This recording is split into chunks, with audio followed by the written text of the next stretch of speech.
गांव सीतापुर और वहीं की एक गली में एक कच्चे घर में शांता नाम की गरीब मां रहती थी। पति का देहांत बरसों पहले हो चुका था। उसके पास कोई जमीन जायदाद नहीं थी, बस अपनी मेहनत से ही घर चलाती थी। शांता की चार बेटियां थी। एक सुशीला सबसे बड़ी और समझदार और गंभीर भी। कुसुम दूसरी, थोड़ी चंचल और हंसमुख। लता तीसरी, पढ़ाई में तेज। राधा सबसे छोटी, भोली भाली और मासूम। बेटियां सुंदर, पढ़ी लिखी और संस्कारी थीं, लेकिन गरीबी इतनी थी कि उनके पास त्योहारों पर पहनने के लिए भी कपड़े नहीं होते थे। एक दिन शांता अपनी झोपड़ी में बैठी थी और बेटियां खेलने हंसने में लगी हुई थी। हे भगवान, मेरी बेटियां इतनी अच्छी हैं, लेकिन उनके पास पहनने के लिए अच्छे कपड़े तक नहीं। गांव की और लड़कियों के पास रेशमी लहंगे और रंग बिरंगे कपड़े होते हैं। मेरी बेटियां तो फटे पुराने कपड़ों में रह जाती हैं। इतना सोचकर उसकी आंखें भर आईं।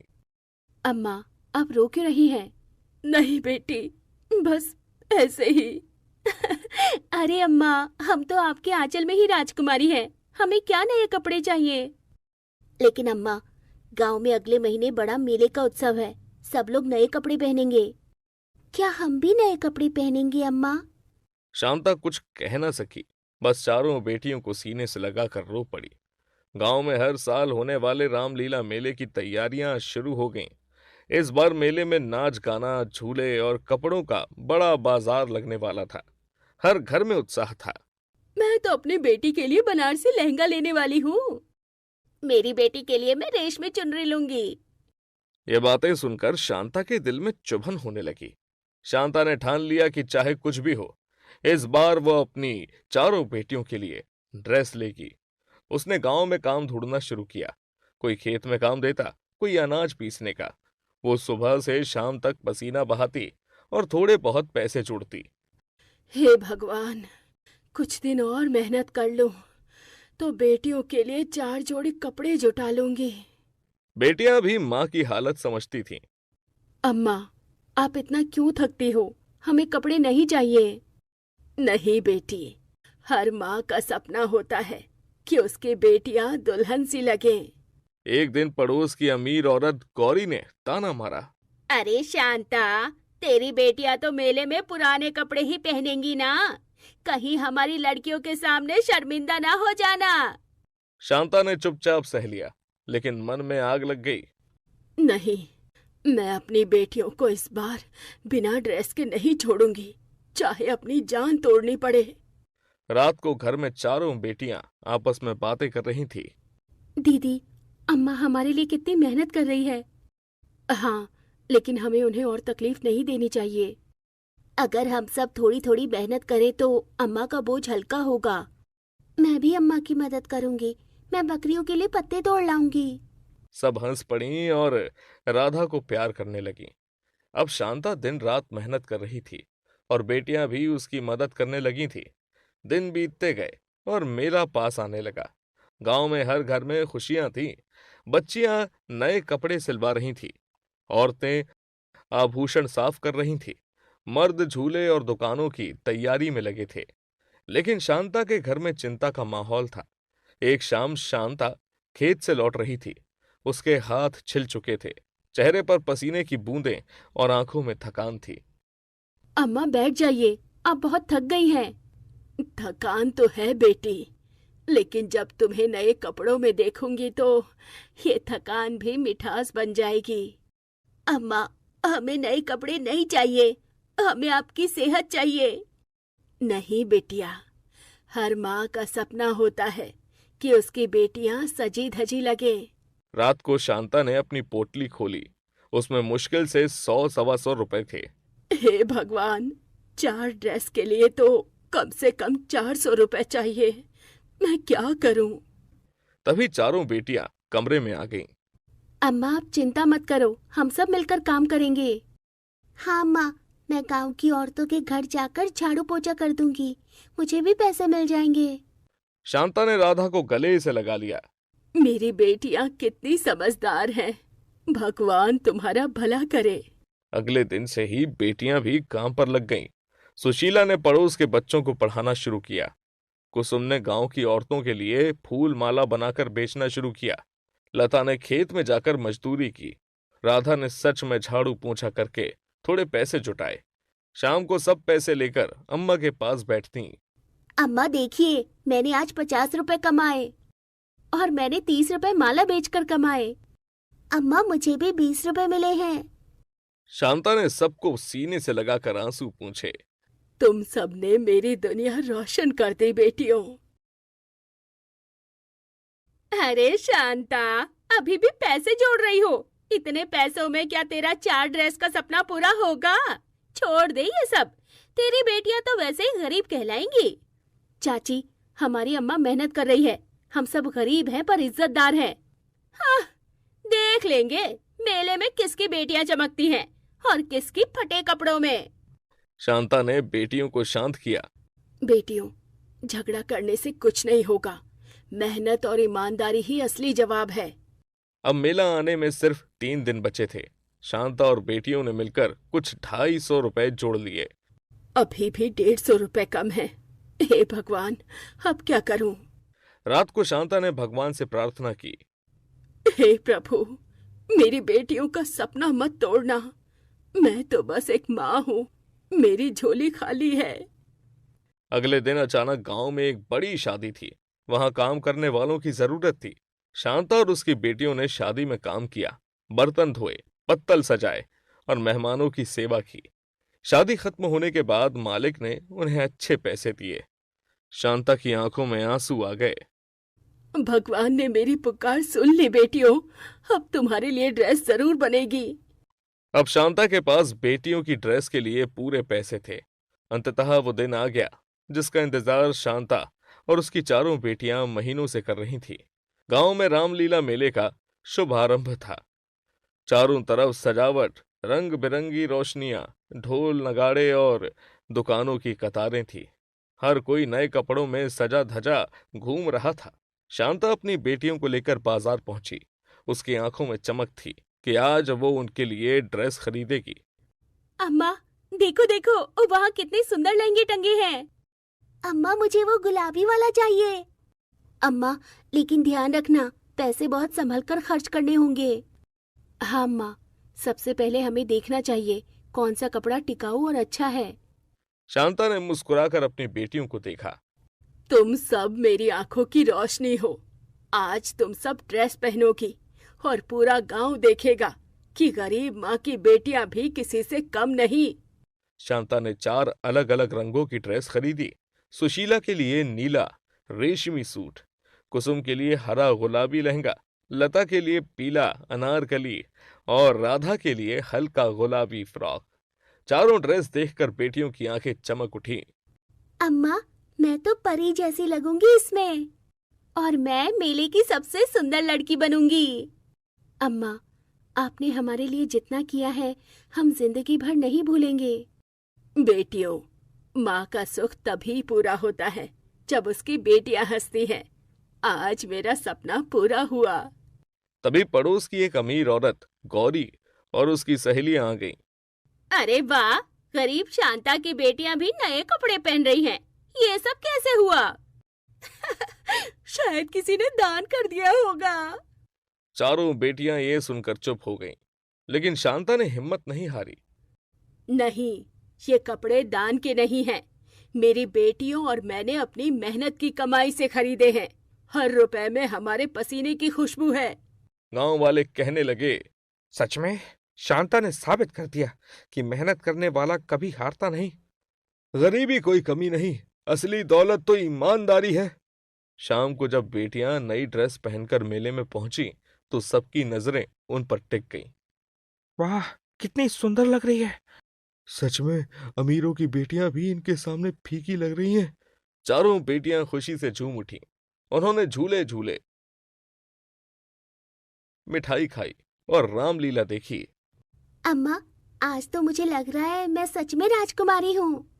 हाँ, और सबसे मजेदार बात ये है कि हम सब एक साथ हैं। अम्मा की मेहनत ने हमें ये दिन दिखाया। हम सब मिलकर आगे भी अम्मा का सहारा बनेंगे। रामलीला में प्रतियोगिता भी थी। सबसे सुंदर ड्रेस और संस्कार वाली लड़की की गांव की सभी अमीर लड़कियां भाग ले रही थीं। चारों बेटियों ने भी भाग लिया। अब देखती हूँ गरीब की बेटियां अमीरों से कैसे जीतेंगी। प्रतियोगिता शुरू हुई। सबसे पहले बेटियों से सवाल पूछे गए। अगर तुम्हें अमीरी और ईमानदारी में से एक चुनना हो तो तुम क्या चुनोगी? मैं ईमानदारी चुनूंगी, क्योंकि अमीरी टिकती नहीं, लेकिन ईमानदारी जिंदगी भर साथ रहती है। भीड़ तालियों से गूंज उठी। अगर तुम्हारे पास ढेर सारे पैसे आ जाएं तो तुम क्या करोगी? मैं सबसे पहले गरीब बच्चों के लिए स्कूल बनवाऊंगी, ताकि कोई बच्चा शिक्षा से वंचित ना रहे। फिर कुसुम और राधा ने भी संस्कार और सादगी से जवाब दिए। अंत में जजों ने घोषणा की, इस साल की विजेता है शांता की बेटियां। पूरा मैदान तालियों से गूंज उठा। वाह, मेहनत और संस्कार की जीत हुई। गौरी और अमीर औरतें चुपचाप रह गईं। चारों बेटियां ट्रॉफी लेकर मां के पास आईं। अम्मा देखो, हम जीत गए। नहीं बेटियों, असली जीत तो मेरी हुई है, क्योंकि मेरी चारों बेटियां ईमानदारी और संस्कार से बड़ी हुई हैं। यही मेरे लिए सबसे कीमती ड्रेस है। असली अमीरी पैसों से नहीं, बल्कि मेहनत, ईमानदारी और संस्कार से होती है। गरीब माँ भी सबसे अमीर बन जाती है, अगर उसकी बेटियां सच्चाई और संस्कार से बड़ी हो। चारों बेटियां मां के गले लग गईं। उस दिन के बाद गांव में कोई शांता को गरीब कहकर ताना नहीं मारता था। लोग कहते थे, शांता गरीब नहीं बल्कि सबसे अमीर मां है। उसके पास दौलत भले ना हो, लेकिन 4 बेटियां हैं जो उसकी असली पूंजी हैं। कुछ महीने पहले तक लवली और स्वीटी दोनों बहनों को ये लगता था कि उनकी जिंदगी अब खत्म हो गई है। बचपन में माँ गुजर गई और कुछ महीने पहले उनके पिताजी भी उन्हें इस दुनिया में अकेला छोड़ गए और उनके चाचा ने उनकी सारी संपत्ति चतुराई से हड़प ली और दोनों बहनें अपने घर में ही नौकरानियों की तरह रहने लगी। उनके पिताजी ने अपनी दोनों बेटियों को भी किसी चीज़ की कमी नहीं रहने दी थी, लेकिन आज दोनों बहनें एक एक चीज़ के लिए तरस रही थी। फिर एक दिन उनकी चाची ने उन्हें घर के नीचे बने हुए गैरेज में सफाई करने के लिए कहा और वहां पहुंचकर बाबा के चले जाने का इतना दुख था कि ये गाड़ी तो मैं भूल ही गई थी। कितने प्यार से बाबा ने मुझे मेरे बर्थडे पर गिफ्ट की थी। हाँ, इसकी चाबी कहाँ पर है? क्या तुम्हें याद है इसकी चाबी कहाँ है? हाँ, शायद हमारी अलमारी के ड्रॉअर में है। चलो पहले सफाई कर लेते हैं। और मुझे लगता है कि अभी चाचा चाची को इस गाड़ी के बारे में कुछ नहीं पता, क्योंकि उन्होंने तो बाहर खड़ी हुई गाड़ी को ही देखा है। उन्हें बताएंगे भी नहीं। चलो जल्दी से चलते हैं। दोनों बहनें सारे घर का काम खत्म करती है। उसके बाद उनकी चाची उन्हें खाना बनाने के लिए कहती है और कहती है कि खाना वो उनके कमरे में ही ले आए। स्वीटी जब खाना लेकर कमरे में जा रही थी, तभी उसे चाची की बात सुनाई देती है। वो चाचा से कह रही थी, देखो 80 लाख में बात हो गई है, हम कल सुबह ही यहाँ से निकल जाएंगे। लेकिन इन दोनों का क्या होगा? जो होगा दोनों अपने आप देख लेंगी। अब कोई छोटी बच्ची नहीं है, दोनों बालिग है, अपने फैसले खुद ले सकती है। ये सुनकर स्वीटी के पैरों के नीचे से जमीन निकल जाती है। वो खांसने का बहाना करती है। तब चाची चुप हो जाती है और वो खाना रखकर चली जाती है। क्या तुम सच कह रही हो? चाचा ने घर बेच दिया, अब हम दोनों का क्या होगा? चलो हम जाकर चाची से बात करते हैं। वो ऐसा कैसे कर सकती है? वो लोग लालची है, वो कुछ भी कर सकते हैं।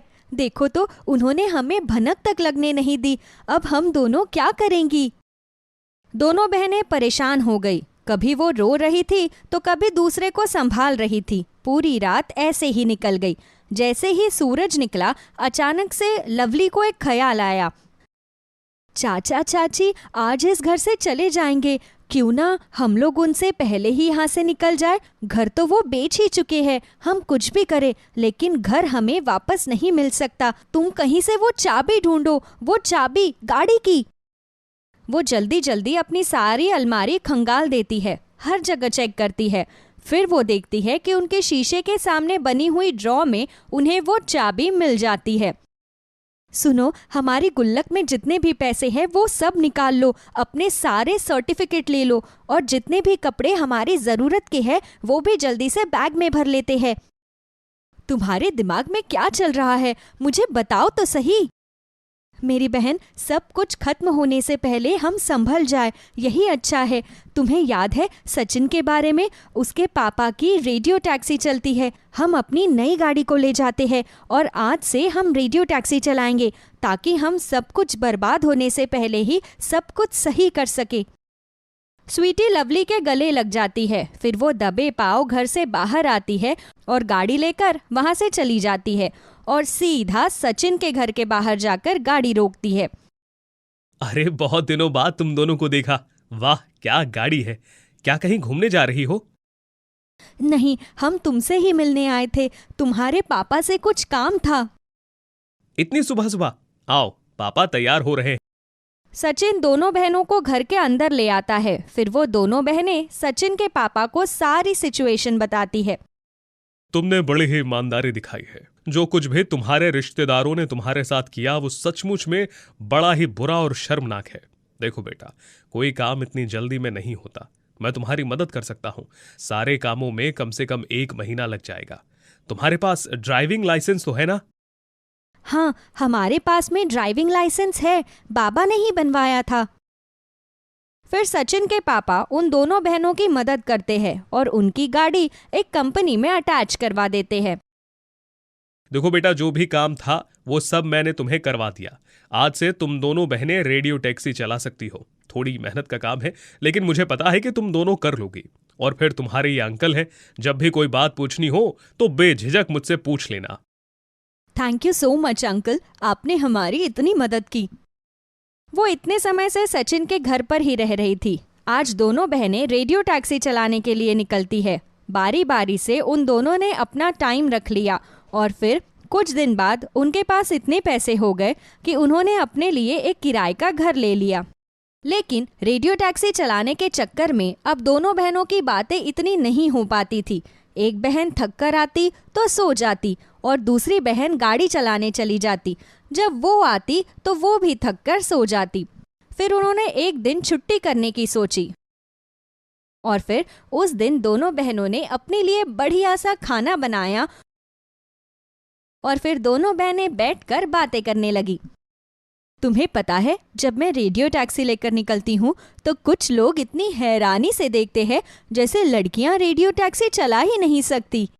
हाँ, मुझे भी ऐसा लगता है। जैसे ही मैं किसी को लेने पहुँचती हूँ तो वो लोग हैरानी से देखते हैं और कभी कभी तो ऐसा लगता है जैसे यकीन ही नहीं करते कि लड़की अच्छी गाड़ी भी चला सकती है। कोई बात नहीं, लेकिन अब मुझे इस काम में मजा आ रहा है। बस अपने घर की बहुत याद आती है। कोई बात नहीं, एक दिन हम भी छोटा मोटा घर ले ही लेंगे। लेकिन मैं सोच रही हूँ क्यों ना हम लोग बहुत मेहनत करें और एक टैक्सी किसी तरह खरीद ले। तुम्हारी कहने का मतलब है कि हम एक टैक्सी खरीदे और अलग अलग चलाए? नहीं नहीं, ऐसा नहीं कह रही हूँ। सुनो, मैं जब टैक्सी चलाती हूँ तो मुझे कई लोग मिलते हैं। मैंने टैक्सी ड्राइवर को देखा है। तुम्हें पता है, उन्होंने बहुत पुरानी गाड़ी से अपना काम शुरू किया और आज उसके पास भी कई गाड़ियाँ हैं और वो उन्हें चलाने के लिए देते हैं। और तुम्हें पता है, आज उसके पास अपना घर भी है। क्यों ना हम लोग भी इस तरह धीरे धीरे कई टैक्सी करें? क्या बात है, मैंने तो ऐसा सोचा ही नहीं। मुझे लगता है हमें हफ्ते में एक छुट्टी जरूर करनी चाहिए और इस तरह की बातें करके एक दूसरे को मोटिवेट करना चाहिए। तो ठीक है, हम पैसे जोड़कर एक टैक्सी खरीदेंगे। अब दोनों बहनें बहुत मेहनत करती। महीने में एक दिन वो छुट्टी करती और उसी दिन वो अपने आगे की प्लानिंग करती। 1 साल बीत चुका था और वो अपनी नई गाड़ी लेने के लिए शोरूम में जाती है और वहां से एक गाड़ी ले लेती है। फिर वो सचिन के पापा से बात करती है और उन्हें एक ड्राइवर मिल जाता है। मैं जानता था तुम दोनों बहुत काबिल हो।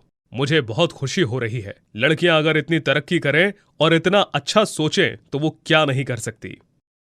बिल्कुल कर सकती है अंकल, लेकिन आप जैसे अंकल भी होने चाहिए उनके पास। फिर वो प्यार से उन दोनों लड़कियों के सर पर हाथ रखते हैं और उन्हें दिलासा देते हुए कहते हैं कि वो हमेशा उनके साथ है और दोनों बहनें लगातार 3 साल तक बहुत मेहनत करती है और आज उनके पास 4 गाड़ियां थी। भगवान की दुआ से आज हमारे पास में 4 गाड़ियां हैं और मैं तुम्हारी छोटी बहन होने के नाते सोच रही हूँ कि अब तुम्हारी शादी हो जानी चाहिए। क्या क्या कहा तुमने? मेरी शादी हो जानी चाहिए? ये ख्याल तुम्हें कैसे आ गया? तू मेरी छोटी बहन है, मैं बड़ी हूँ, पहले मैं तुम्हारी शादी करवाऊंगी। हरगिज़ भी नहीं, अगर बाबा होते तो पहले तुम्हारी शादी होती, तो इसलिए पहले तुम्हारी ही शादी होगी। और मैंने तो लड़का भी ढूंढ लिया है, और सच कहूँ तो मैंने लड़के के घर वालों से भी बात कर ली है, उन्हें तुम बहुत पसंद आई हो। ओह माय गॉड, इतना कुछ हो गया और मुझे पता ही नहीं है। तो मोहतरमा, ज़रा बताइए कि वो लड़का कौन है जो तुम्हारी बहन को ले जाने वाला है? उस लड़के का नाम है सचिन। देख लो, अच्छे घर का खाता पीता लड़का है और कमाता भी अच्छा है, और सबसे बड़ी बात कि वो हमारे बारे में सब कुछ जानता है। उसके मम्मी पापा को भी तुम बहुत पसंद हो। तुम मजाक कर रही हो क्या? तुमने सचमुच में उनसे बात की है? हाँ मेरी बहन, मैंने उन लोगों से बात की है, और सच कहूँ तो अंकल ने ही मुझसे इस बात का जिक्र किया था। अब वो संडे को आ रहे हैं। चलो चलो, बहुत तैयारी करनी है हमें। तुम तो सच में बहुत ही बड़ी हो गई हो। फिर संडे को सचिन के घर वाले आते हैं और कुछ समय बाद उन दोनों की शादी हो जाती है। अब स्वीटी अकेले ही सब कुछ संभाल रही थी। एक दिन सचिन और लवली उससे मिलने के लिए आते हैं। हाँ तो मेरी छोटी बहन, अब बड़ी बहन का फर्ज है कि वो छोटी बहन की जिम्मेदारी को पूरा करे। तुम्हारे कहने का क्या मतलब है? यही कि तुमने मेरी शादी करवा दी, तुमने अपना फर्ज निभाया। अब मेरा फर्ज है कि मैं तुम्हारी शादी करवाऊं। चलो तो फिर तैयार रहना, 2 दिन बाद तुम्हें देखने वाले आ रहे हैं और तुम्हारे लिए एक सरप्राइज भी है। तो ठीक है, शादी होती रहेगी, पहले सरप्राइज बताओ। ये क्या बात हुई? सरप्राइज तो सरप्राइज होता है ना, वो तो मैं तुम्हें तभी बताऊंगी जब तुम्हारी शादी हो जाएगी। तो मुझे इतना लंबा इंतजार करना होगा? बिल्कुल भी नहीं, तुम जल्दी से शादी के लिए हाँ कहो तो तुम्हें तुम्हारा सरप्राइज 1 महीने के अंदर ही मिल सकता है। और इस बात पर तीनों हंसने लगते हैं। फिर लवली अपना फर्ज पूरा करती है और छोटी बहन की शादी सुमित से करा देती है। सुमित बहुत बड़ी कंपनी का मालिक था, और जब स्वीटी ब्याह करके घर जाती है तो हैरान हो जाती है। वो उसके पापा का घर था। सुमित सचिन के दोस्त है। जब मैं उनसे मिलने के लिए यहाँ पर आई तो मैं हैरान हो गई, और मुझे पता चला सुमित के बाबा ने ही चाचा चाची से ये घर खरीदा था।